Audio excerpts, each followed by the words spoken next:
কারণ আমরা পরকালে কি জবাব দিব? আমাদের তো পরকালে আল্লাহর কাছে জবাব দিতে হবে। আমার কয়েকটা হিন্দু বন্ধু এসেছে, আবার কয়েকটা অন্য ধর্মের দুজন বন্ধু এসেছে। আমরা মূলত আসছি ফিলিস্তিনে গাজাবাসীদের উপর যেরকম বর্বর হত্যা এবং নির্যাতন চালানো হয়েছে, সেখানকার অসহায় নারী, শিশু এবং সবার প্রতি যেরকমভাবে নির্যাতন চালানো হয়েছে, সেই নির্যাতন কেন চালানো হচ্ছে? এইটা পুরা জাতির জন্য একটা হুমকি স্বরূপ। এটা শুধু মুসলিম উম্মার জন্য না, এটা পুরা মানবতার খাতিরে আমরা তো এখান থেকে ডাইরেক্ট যে আন্দোলন করতে পারতেছি না, কারণ আমরা পরকালে কি জবাব দিব? আমাদের তো পরকালে আল্লাহর কাছে জবাব দিতে হবে। আমরা যতটুকু পারতেছি আমরা আমাদের অবস্থান থেকে একটু প্রতিবাদ করতেছি। এইটার জন্যই আমরা আসছি মূলত।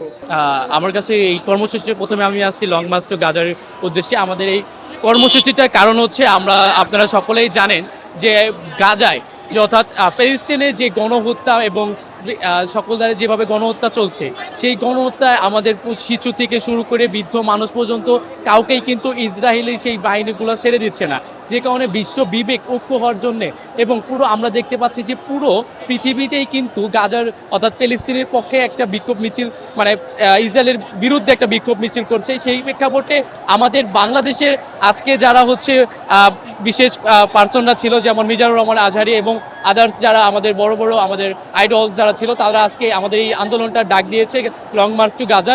সেই প্রেক্ষাপটে আমাদের নিজের ভিতর থেকে, আমাদের মানবিক বিবেকবোধ থেকে ধর্ম বিদেশে বাদ দিয়ে আমরা কিন্তু এখানে দেখা যাচ্ছে শুধু মুসলিম ধর্ম মানুষ তা কিন্তু না, সকল ধর্মের মানুষই কিন্তু লং মার্চ গাজাতে অ্যাটেন্ড করেছে। আমার কয়েকটা হিন্দু বন্ধু এসেছে, আবার কয়েকটা অন্য ধর্মের দুজন বন্ধু এসেছে এই লং মার্চ গাজায়। কারণ তাদের আমি জিজ্ঞেস করলাম যে কেন তোরা এখানে আসিস, সেখানে বলছে এটা জাস্ট ফর, এটা একটা রিলিজিয়নের ব্যাপার না, এটা মানবিক বিবেকবোধ থেকে আমাদের আসাটা সকলের কর্তব্য। এবং আমরা চাইবো যে বাংলাদেশের সকল মানুষ, সকল পেশার মানুষ, সকল ধর্মের মানুষ একত্র হয়ে এই যে ফিলিস্তিনের উপর যে ইসরায়েলরা নির্মম গণহত্যা চালাচ্ছে তার বিরুদ্ধে প্রতিবাদ জানাক। এবং আজকে আমরা আশা করব যে আজকে আমাদের লং মার্চ টু গাজা এটা সফল হবে এবং পুরো বিশ্ববাসী দেখবে যে আমরা কিভাবে আজকে আমাদের বাংলাদেশের পক্ষ থেকে আমরা ফিলিস্তিনের পক্ষে আমরা আন্দোলন করেছি এবং ইসরায়েলের পক্ষে আমরা কিভাবে ক্ষোভ জানিয়েছি। আশা করি আমরা সফল হবো ইনশাআল্লাহ।